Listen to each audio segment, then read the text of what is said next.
Good morning बेटा। Okay, तो last lecture जो हमारा थर्सडे को हुआ था उसमें हमने स्ट्रेटजिक मैनेजमेंट की मीनिंग, डेफिनेशन, कॉन्सेप्ट्स वगैरह पढ़े थे। ठीक है, features, characteristics, nature, need, importance, जो कुछ भी था वो सब हमने पढ़ा था। अब ये तो बात हो गई स्ट्रेटजिक मैनेजमेंट की। अब स्ट्रेटजिक मैनेजमेंट में बेसिकली हम करते क्या है? जो स्ट्रेटजिक मैनेजमेंट में जो भी हमारे स्ट्रेटजीज का किसी भी हमारी फर्म में, ठीक है, हमारी फर्म में जो भी पॉलिसीज या स्ट्रेटजीज का इम्प्लीमेंटेशन हो रहा है, हम बेसिकली उसके मैनेजमेंट को लेकर पढ़ते हैं। ठीक है, लेकिन हमें ये भी जानना चाहिए कि जो भी स्ट्रेटजी हम फॉर्मुलेट या हम इम्प्लीमेंट कर रहे हैं, ये स्क्रीन सबको विजिबल है ना?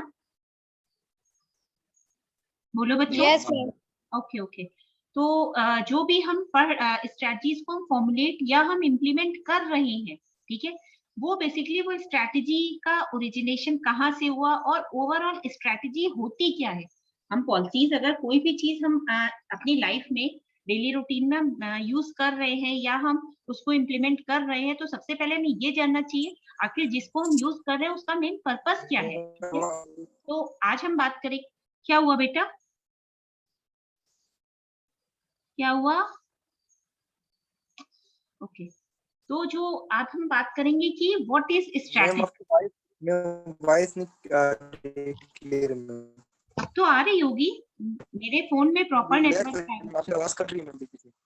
अरे बेटा तुम नहीं, लोग आवाज सही आ रही है, उसके नेटवर्क गड़बड़ होंगे। नेटवर्क में प्रॉब्लम होगी क्योंकि मेरा नेटवर्क पूरा दिखा रहा है, इसलिए, और मेरा नेटवर्क बहुत, हमारे इसमें भी सही आ रही है।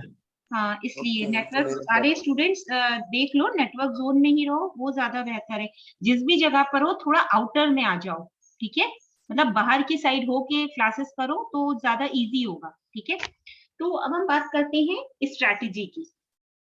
स्ट्रैटेजी को जो ओरिजिनेशन था वो एक ग्रीक वर्ड स्ट्रैटेजोस से आया था। जो टर्म हमारा स्ट्रैटेजी है वो कहाँ से ओरिजिनेट हुआ, उत्पत्ति जिसे हिंदी में कहते हैं, वो कहाँ से आया? वो एक ग्रीक वर्ड स्ट्रैटेजोस था, उससे बना हमारा टर्म स्ट्रैटेजी, जिसकी मतलब क्या होता है? जनरलशिप। जनरलशिप क्या होता है?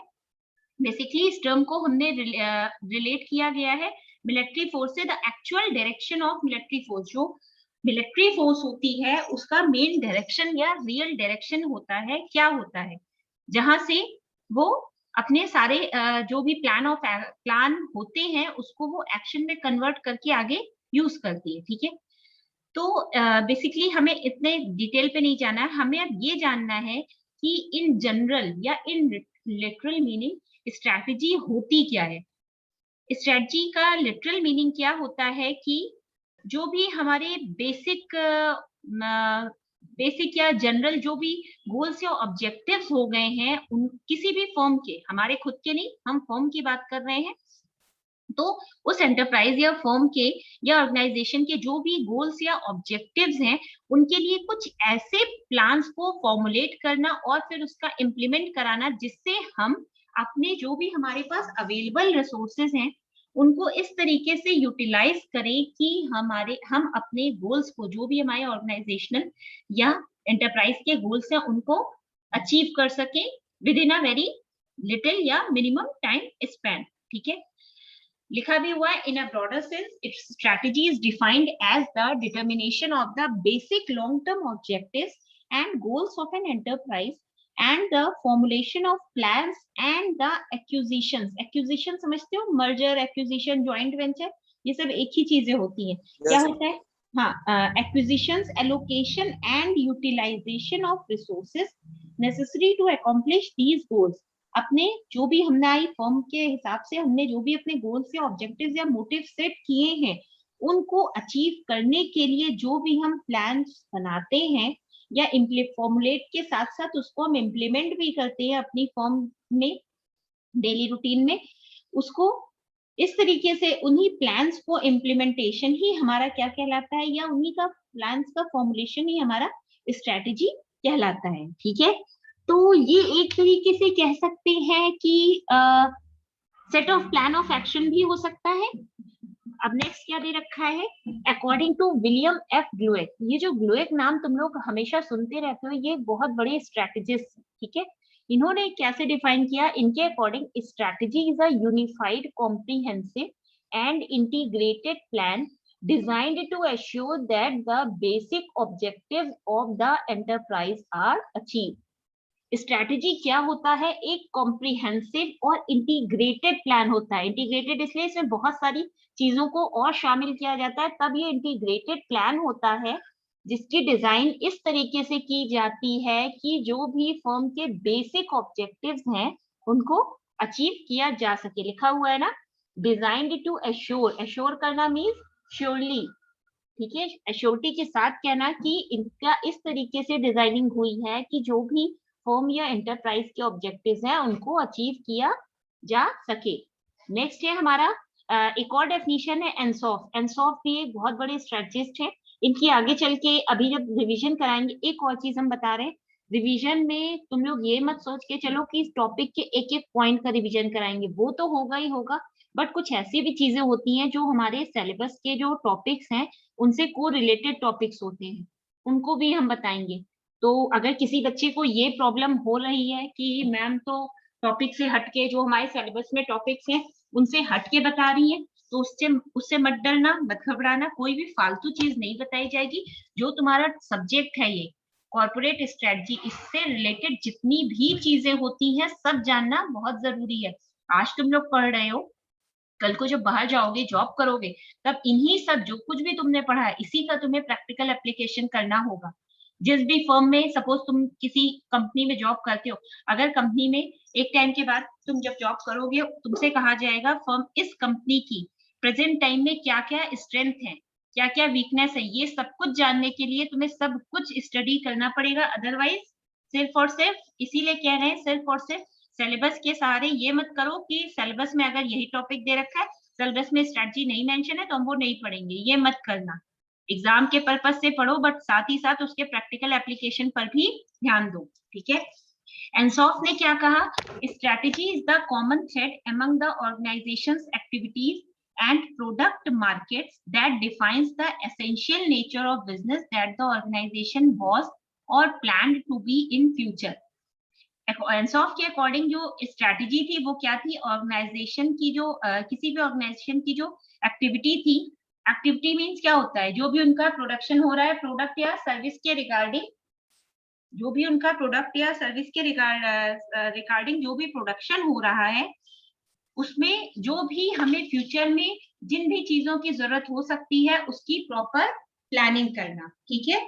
और उसकी प्रॉपर या ये कह सकते हैं उस प्लानिंग को इस तरीके से, एक सेकेंड बच्चों रुकना, एक सेकेंड।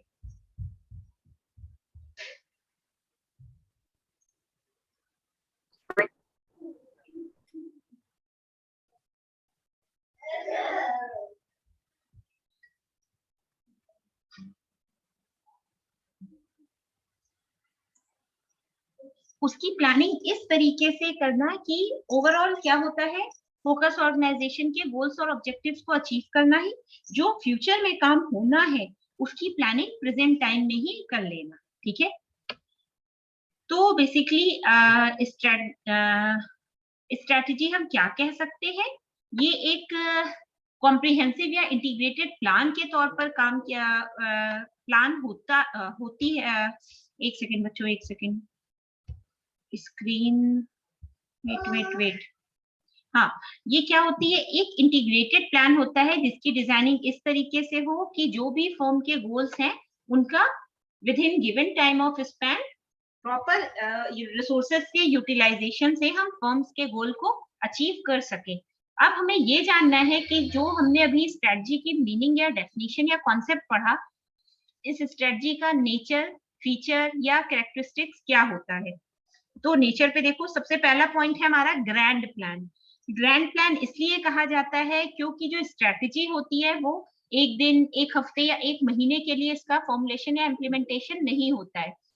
स्ट्रेटजीज जो भी फॉर्मुलेट की जाती हैं वो लॉन्ग टाइम पीरियड के लिए फॉर्मुलेट होती हैं या इम्प्लीमेंट होती है। क्यों? क्योंकि फर्म का गोल, कोई भी फर्म वो अपने गोल्स को या अपने ऑब्जेक्टिव्स को एक दिन या एक महीने में अचीव नहीं कर सकती है। उसके लिए उन्हें एक लंबा टाइम लगता है। सबसे पहले प्लान, फिर प्लान को एक्शन में कन्वर्ट करना, तो एक ये टाइम टेकिंग प्रोसीजर है। तो स्ट्रैटेजी नेचर वाइज क्या है, ग्रैंड प्लान है।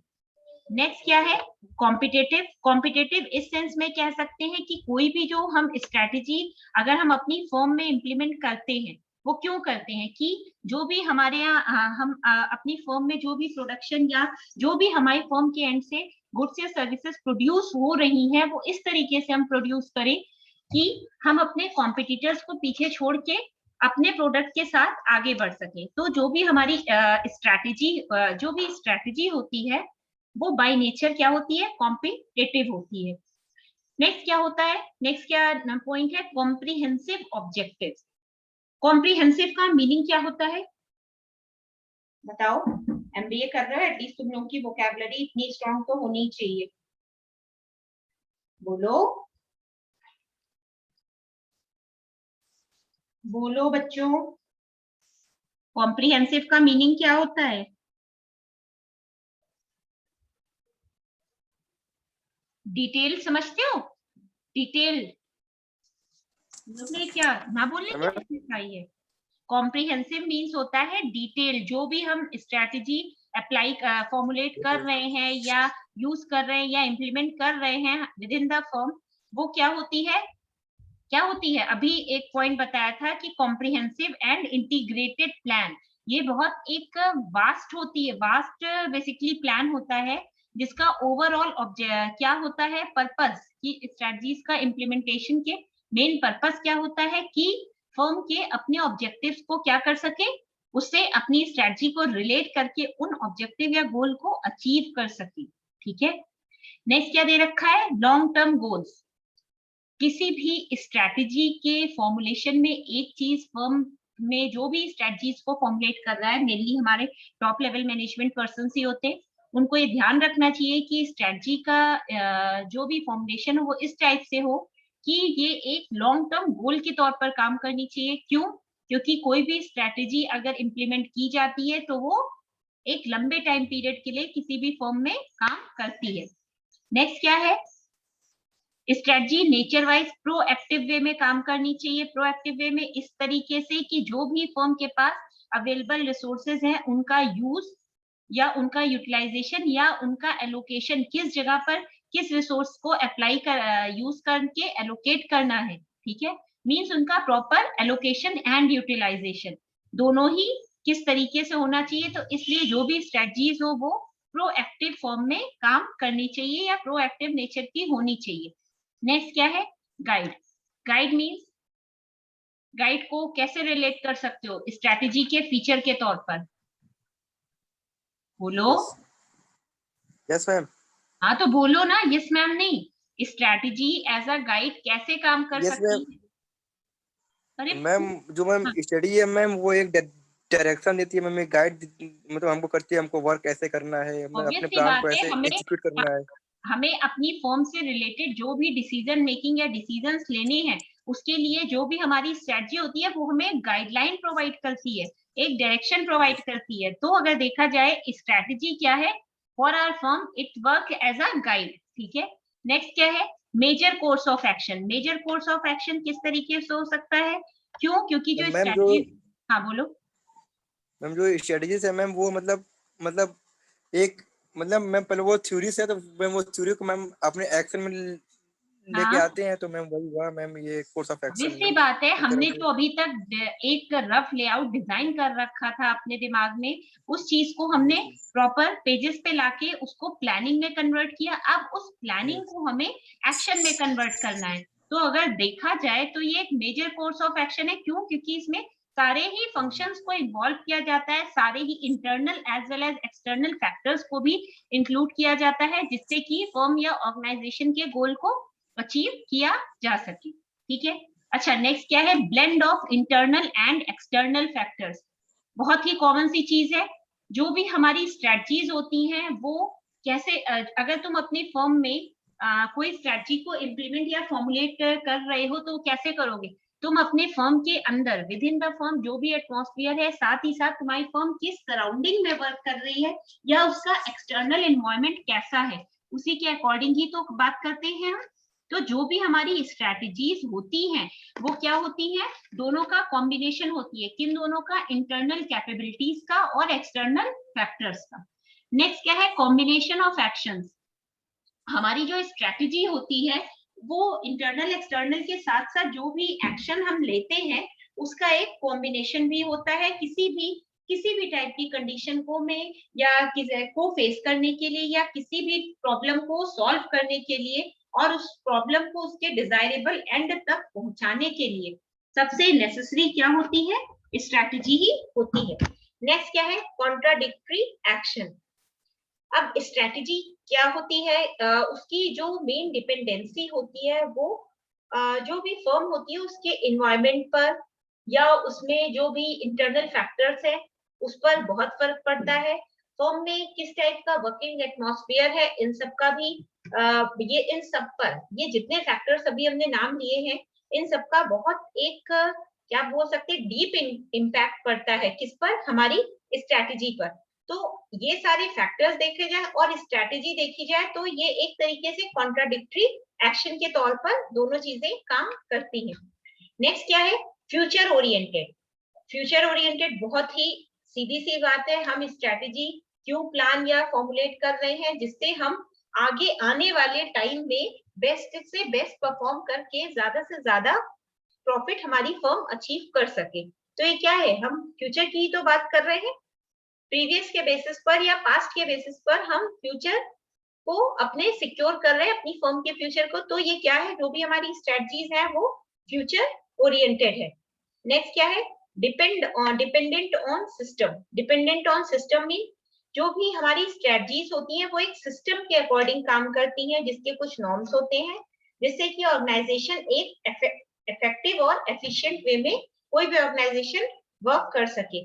सिस्टम इसलिए, कोई भी जो स्ट्रैटेजी होती है वो सब स्टेप्स को फॉलो करते, कुछ स्टेप्स को फॉलो करते हुए ही उसका क्या होता है, इम्प्लीमेंटेशन या उसका उसमें काम होता है, या ये कह सकते हैं उसको यूज किया जाता है या अप्लाई किया जाता है। ठीक है, तो बेसिकली जो स्ट्रैटेजी होती है वो एक सिस्टम के तौर पर डिपेंड होके ही काम करती है। नेक्स्ट क्या है, प्रोवाइड्स ओवरऑल फ्रेमवर्क। ऑब्वियस सी बात है, जो स्ट्रैटेजी होती है वो एक ओवरऑल फ्रेमवर्क के तौर पर, ओवरऑल फ्रेमवर्क फर्म के लिए या फर्म के आने वाले टाइम पीरियड के लिए वो एक फ्रेमवर्क ड्राफ्ट कर देती है, ड्रॉ कर देती है, जिसके अकॉर्डिंग ही फर्म, कोई भी फर्म अपनी थिंकिंग प्रोसेस को एक्शन प्रोसेस में कन्वर्ट कर सकती है। ठीक है, बेसिकली देखा जाए तो जो स्ट्रैटेजी होती है वो फर्म के सामने फ्यूचर पिक्चर को ही डिपिक्ट करती है। ठीक है, नेक्स्ट क्या है, यूनिफाइड डायरेक्शन। यूनिफाइड डायरेक्शन इसलिए कह सकते हैं क्योंकि जो स्ट्रैटेजी होती है उसका ओवरऑल जो कंसर्न होता है या वो किससे रिलेटेड होती है, फर्म के में जो भी अवेलेबल रिसोर्सेज हैं उनके प्रॉपर या इफेक्टिव और एफिशिएंट यूटिलाइजेशन से, जिससे जो भी स्ट्रैटेजी है वो एक प्रॉपर डायरेक्शन में काम कर सके, फर्म के मैनेजरियल थॉट्स को एक्शंस में कन्वर्ट कर सके। और ये क्या है, एक फर्म को एक इंटीग्रेटेड अप्रोच भी प्रोवाइड कराती है, जिससे फर्म अपने जो उसे फ्यूचर में चैलेंजेस फेस करने हैं उनको वो प्रॉपर तरीके से उनसे मीट आउट कर सके। ठीक है, ये तो बात हुई हमारी नेचर, फीचर या उसकी कैरेक्टरिस्टिक्स की। अब हम बात करते हैं एलिमेंट्स। हमारी स्ट्रैटेजी के क्या क्या एलिमेंट्स हो सकते हैं, मेन 4 एलिमेंट्स होते हैं। कौन कौन से, गोल्स, स्कोप, कॉम्पिटिटिव एडवांटेज और लॉजिक। एलिमेंट्स कहें या कंपोनेंट्स कहें या इंग्रेडिएंट्स कहें, सब एक ही चीज होती है। किन किन फैक्टर्स या किन किन क्या बोले किन किन फैक्टर्स ही समझ लो जिनसे मिलके हमारी स्ट्रैटेजी बनती है। गोल्स सबसे पहला बहुत ही इंपॉर्टेंट फैक्टर होता है गोल्स।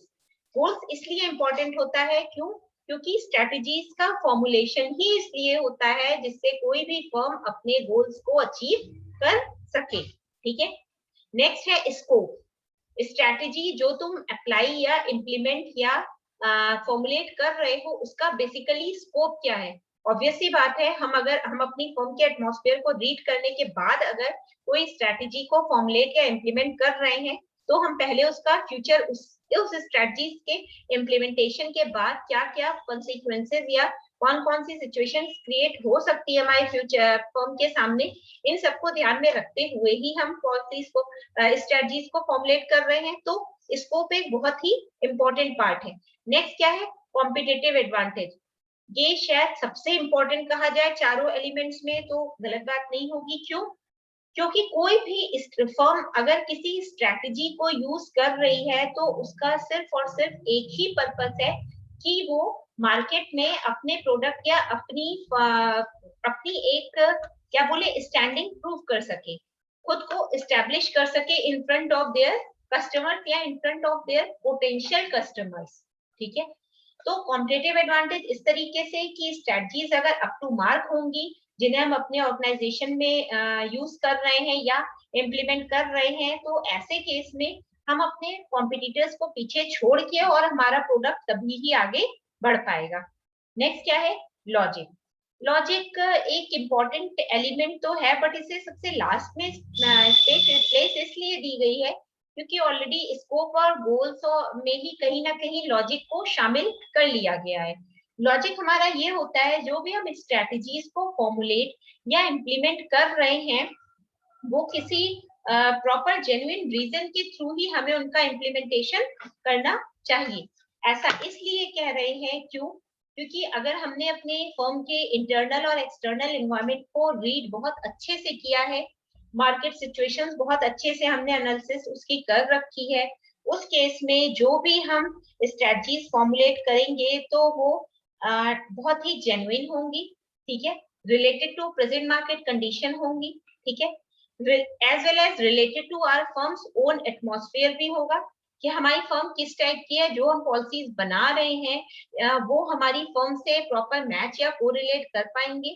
ठीक है, इन सब चीजों को ध्यान में रखते हुए ओवरऑल अगर एक टर्म रखा जाए तो उसे हम कहेंगे लॉजिक। जो भी हमारी स्ट्रेटजीज हम फॉर्मुलेट या इम्प्लीमेंट कर रहे हैं वो लॉजिकली बहुत ही क्या होनी चाहिए, एप्रिशिएबल होनी चाहिए। ठीक है, तभी शायद फर्म अपनी प्रॉफिटेबिलिटी को इंक्रीज कर पाएगी।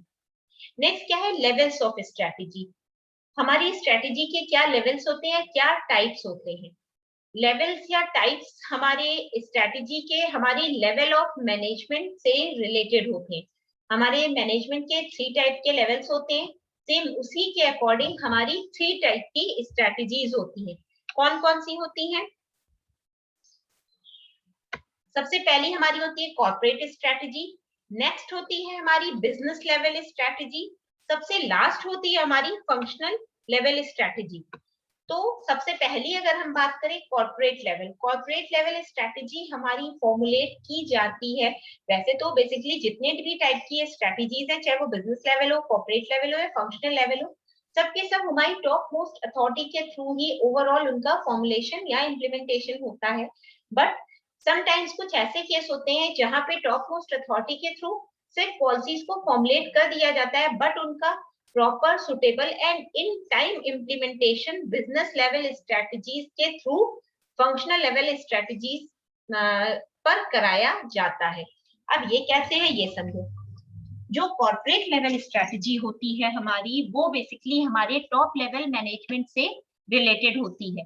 क्यों कॉर्पोरेट लेवल स्ट्रेटजी होती है, वो कौन बनाएगा? जो हमारे जितने भी कॉर्पोरेट, बोलो, जितने भी हमारे क्या होते हैं, जो हमारी फर्म के कॉर्पोरेट लेवल से रिलेटेड होते हैं, तो वो कौन होते हैं? फर्म का ओनर हो सकता है, फर्म के शेयर होल्डर हो सकते हैं, मैनेजिंग डायरेक्टर हो सकता है, चीफ एग्जीक्यूटिव ऑफिसर हो सकता है। बेसिकली टॉप मोस्ट लेवल पर जो भी पर्सन बैठे हैं वो सारे हमारे कॉर्पोरेट लेवल के ही लोग कहलाते हैं। ठीक है, तो उनसे हम क्या कर सकते हैं, वहां से जो स्ट्रेटजीज जनरेट या इम्प्लीमेंट या फॉर्मुलेट होती हैं वो हमारी कहलाती हैं कॉर्पोरेट लेवल स्ट्रेटजी। ठीक है, ये बेसिकली जो टॉप लेवल मैनेजमेंट होता है उसी के प्लान्स होते हैं कि किस तरीके से वो अपनी फर्म या ऑर्गेनाइजेशन को रन कराएंगे। ठीक है, क्या क्या उनके गोल्स होने चाहिए, क्या प्लान्स होने चाहिए जिसको वो एक्शन में कन्वर्ट कर सके, किस टाइप की वो टेक्नोलॉजी यूज करेंगे अपडेटेड, और उन टेक्नोलॉजीज के थ्रू किस तरीके से वो कस्टमर की जो भी रिक्वायरमेंट्स या नीड्स है उनको वो फुलफिल कर पाएंगे। ठीक है, नेक्स्ट हमारी होती है business level strategy. Business level strategy हमारी रिलेट करती है हमारे मिडिल लेवल मैनेजमेंट से। बेसिकली जो हमारे मैनेजरियल लेवल पर पर्सन होते हैं उनके जो मैनेजरियल प्लान्स होते हैं, जिससे कि किसी भी पर्टिकुलर बिजनेस यूनिट को प्रॉपर एक स्मूथ फंक्शनिंग प्रोवाइड की जा सके, वो हमारी कहलाती है बिजनेस लेवल स्ट्रैटेजी। इसमें हमारे सारे मैनेजरियल लेवल पर्सनल को इंक्लूड किया जाता है। नेक्स्ट होती है हमारी functional level strategy. Functional level strategy basically हमारी यूजफुल होती है जो हमारा फंक्शनल लेवल स्टाफ होता है उस पर, या जो हमारा वो स्टाफ, हमारे किसी भी फर्म का वो स्टाफ जो बेसिकली मशीनरी पर काम कर रहा है। ठीक है, किस तरीके से उन्हें काम करना है, कैसे अपने आउटपुट को और बढ़ाना है, किस तरीके से रिसोर्सेस का प्रॉपर या इफेक्टिव एफिशिएंट यूटिलाइजेशन करना है। ठीक है, ये सब कुछ सारे क्वेश्चंस, ठीक है, ये हमारे इसमें आते हैं हमारी फंक्शनल लेवल स्ट्रैटेजी में। फंक्शनल लेवल स्ट्रैटेजी बहुत ही इंपॉर्टेंट होती है क्योंकि in comparison to corporate and business level, क्यों? क्योंकि जो भी मेन आउटपुट या रिजल्ट जनरेट होता है वो फंक्शनल लेवल स्ट्रैटेजी के थ्रू ही हो सकता है। वही फंक्शनल लेवल स्ट्रैटेजी जो बनाई गई वो फंक्शनल लेवल स्टाफ पे क्या हुआ, अप्लाई की गई। फंक्शनल लेवल स्टाफ ही हमारा होल सोल वो पर्सन होता है या वो हमारी फर्म का वो पार्ट होता है जो कि प्रॉफिट जनरेशन में सबसे आगे जिसका रोल होता है। ठीक है, तो क्लियर है टाइप्स ऑफ स्ट्रेटेजीज या लेवल ऑफ स्ट्रेटेजीज। इसे कई बार अगर टाइप्स और लेवल की जगह अगर हिरार्की पूछा जाए तो वो भी हमारी सेम थिंग होती है। ठीक है, क्लियर है? Yes ma'am. ओके, और बताओ, और कुछ पूछना है? मेरे ख्याल से आज के लिए इतना सफिशिएंट है। स्ट्रेटेजिक मैनेजमेंट से रिलेटेड और स्ट्रेटजीज से रिलेटेड जितना कुछ भी था वो हमने बता दिया। अब फिलहाल अब जब हम नेक्स्ट क्लास होगी तो उसमें हम सिलेबस को ही अच्छा, एक और चीज होती है, एक और टर्म होता है हमारा जिसे हम कहते हैं बिजनेस पॉलिसी। नाम सुन रखा है कभी? Yes ma'am. बिजनेस पॉलिसी से क्या समझ में आ रहा है, क्या होती है बिजनेस पॉलिसी? मैम वो जो रूल एंड रेगुलेशन वगैरह गाइडलाइंस दी जाती है गवर्नमेंट की तरफ से और जो पॉलिसीज बनाई जाती है उसके अंडर में रह के हमें करना पड़ता है। बेसिकली जो ये तुम लोग का सब्जेक्ट है ना, कॉर्पोरेट स्ट्रेटेजी, ये सब्जेक्ट है कॉर्पोरेट स्ट्रेटेजी या स्ट्रेटेजिक मैनेजमेंट या बिजनेस पॉलिसी। ओवरऑल नाम अलग अलग है बट तीनों ही जो ये टॉपिक्स हैं या तीनों का जो कंटेंट होता है वो सेम ही होता है। बिजनेस पॉलिसी बेसिकली क्या होती है, ये कुछ सेट ऑफ रूल्स होते हैं या मैनेजमेंट के थ्रू लिए गए कोई डिसीजन होते हैं जिनको हम अपने बिजनेस पे अप्लाई कर सकते हैं और इनके इस तरीके से अप्लाई करें कि जो भी बिजनेस के गोल्स या ऑब्जेक्टिव्स हैं या जो भी उसका मिशन है उसको कोई भी बिजनेस अचीव कर सके। तो अगर तुम ध्यान दो तो जो भी हमारी बिजनेस पॉलिसी है और अगर हम कॉर्पोरेट स्ट्रेटेजी इस टर्म को रिलेट करें तो दोनों का मीनिंग सेम ही तो आ रहा है। आ रहा है कि नहीं आ रहा है? Business policy refers to a set of management decisions oriented towards enhancing and sustaining the firm's competitive advantage based on a system of intrinsic and extrinsic values. Management decision के ही कुछ सेट ऑफ मैनेजमेंट डिसीजन से ही मिलके हमारी business policy बनती है जिससे कि भी कोई भी फर्म क्या कर सके, अपने जो भी उसकी परफॉर्मेंस है उसको एनहांस कर सके और उसमें कॉम्पिटिटिव एडवांटेज को भी ला सके। ठीक है, जिससे वो जल्द से जल्द और ज्यादा से ज्यादा अपने गोल्स या ऑब्जेक्टिव्स को अचीव कर सके। जो बिजनेस पॉलिसी होती है उसमें मेन जैसे स्ट्रेटेजिक मैनेजमेंट में जो मेन रोल होता है वो किसका होता है, स्ट्रेटजीज का होता है।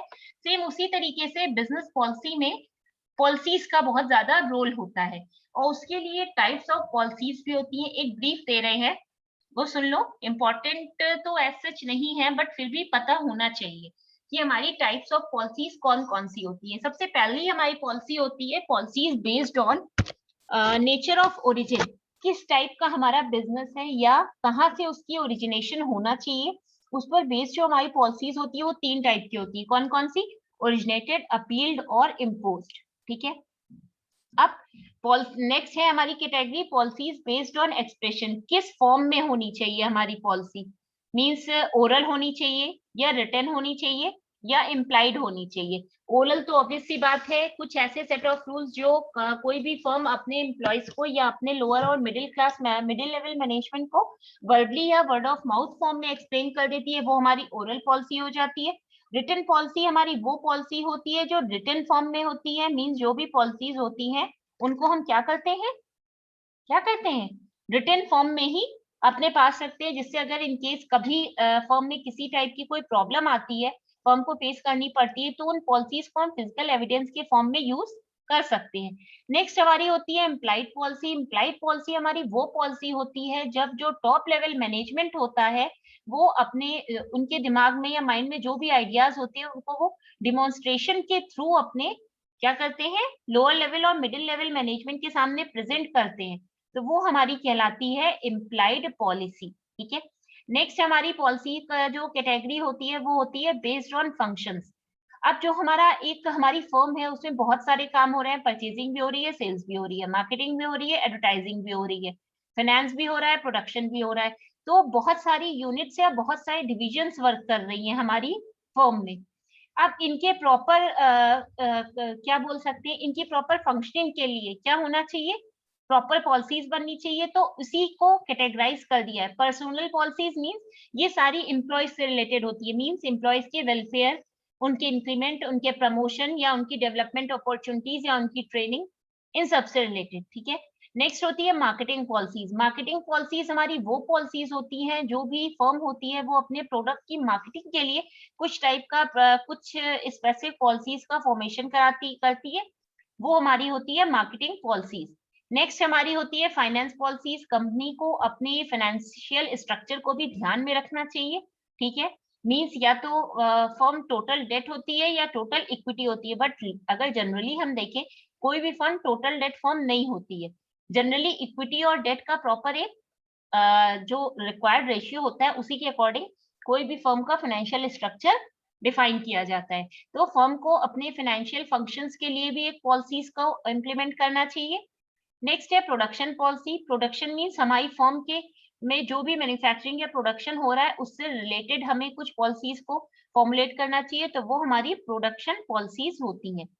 नेक्स्ट क्या है, ऑर्गेनाइजेशन का हमारी फर्म किस पर्पज से है, क्यों एस्टेब्लिश की गई है, उसके स्कोप के अकॉर्डिंग जो पॉलिसीज होती हैं वो हमारी होती है बेसिक पॉलिसीज, जनरल पॉलिसीज और स्पेसिफिक पॉलिसीज। ठीक, नेक्स्ट हमारी जो पॉलिसीज होती हैं वो होती हैं टॉप मैनेजमेंट, मिडिल मैनेजमेंट और लोअर मैनेजमेंट। हर एक अलग अलग इंडिविजुअल क्लास ऑफ मैनेजमेंट के लिए भी डिफरेंट पॉलिसीज को फॉर्मेट किया जाता है, उनका फॉर्मेशन होता है, तो वो हमारी पॉलिसीज होती है। नेक्स्ट होती है हमारी situation based policy. Situation means जैसी अगर सही सिचुएशन है तो एक नॉर्मल पॉलिसी यूज करते हैं। अगर हमारे जैसे अगर हम करंट टाइम की बात करें, इस समय फर्म के सामने एक चैलेंजिंग पोजीशन है, तो उसके लिए नॉर्मल पॉलिसीज नहीं हो सकती हैं, कंटिजेंसी पॉलिसीज की जरूरत पड़ सकती है। ठीक है, नेक्स्ट वो है हमारी एडमिनिस्ट्रेटिव और मेजर पॉलिसीज। फर्म के एडमिनिस्ट्रेशन से रिलेटेड जितनी भी टाइप की पॉलिसीज होती है जो कि एक बड़े लेवल पर बनाई जाती है, ये हमारी कहलाती है एडमिनिस्ट्रेटिव और मेजर पॉलिसीज।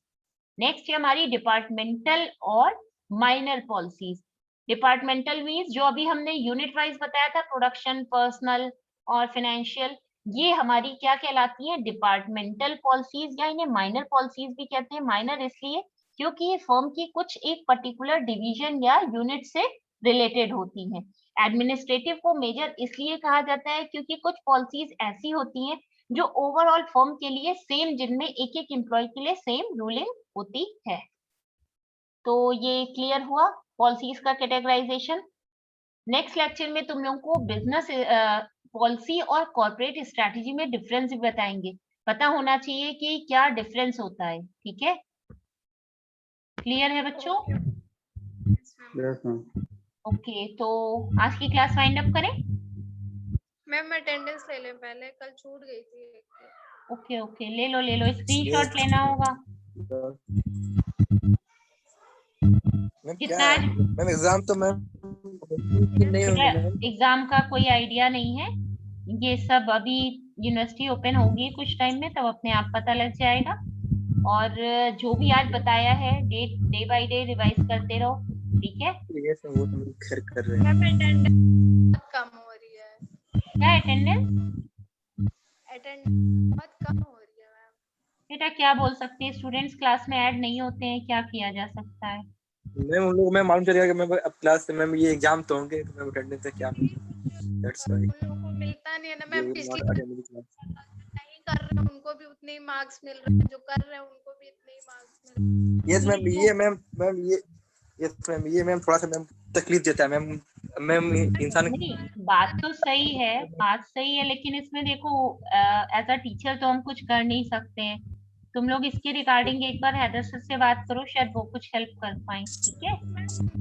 इंटरनल के मार्क्स तो टीचर ही देते हैं ना, तो अटेंडेंस वाला यस मैम, क्या होता है हम लोगों ने मैम असाइनमेंट मैम टाइम से मैम पहले सबमिट कर दिया, तो मैम इसमें भी थोड़ा सा मैम आप देख लीजिएगा। ठीक है, चलो ध्यान रखेंगे इस बार। ठीक है?